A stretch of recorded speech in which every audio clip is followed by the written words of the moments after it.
And we working and grinding. We work on this gas high efficiency furnace. It's from Train, as you can see right there. And we got the call today, and they say, Louis, we got no heat. I said, all right, you got the man just to fix the problem. And sure enough, we get to the unit, and we notice that this unit right now is off because there's a door switch right here. But when this is on, it's calling for heat. There's 3 flashes. There's an error code or a diagnostic code or an LED light right on the board. And if you read the back of the actual of the diagnostic code, it says here, where is it? Let's see. All right. Is it right there?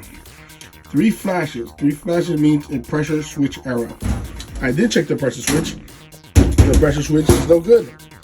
So, guys, you want to make sure it's continuity because this is a normally open switch. When it makes draft, then it closes.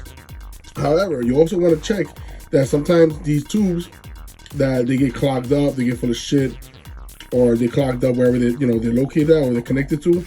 But another thing is that people don't take into consideration, it's a high efficiency unit, and also this tube right here goes to the bottom of where? To a trap, because it's a high efficient unit, so it's got condensate trap on the bottom of this unit. So what I'm trying to say is you check your obvious, which is your hoses, make sure they're not leaking, because they're leaking and they're losing air pressure. This little diaphragm is not going to work. Or in this case, since it's a high efficiency unit, check your trap. In this case, this trap is a little bit pain in the ass. It looks something like that, but there's a trap there. And what happens is, if the condensate trap is clogged or this line is clogged, what happens? It creates a clog. The water backs up, and it doesn't sense any airflow or any air pressure. So that's why you got to check everything as a whole. So you check your condensate trap, you check your condensate line, your hoses.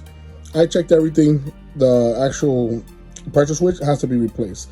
So we're going to replace it. We have the aftermarket replacement for it, but as a whole, you're going to check everything.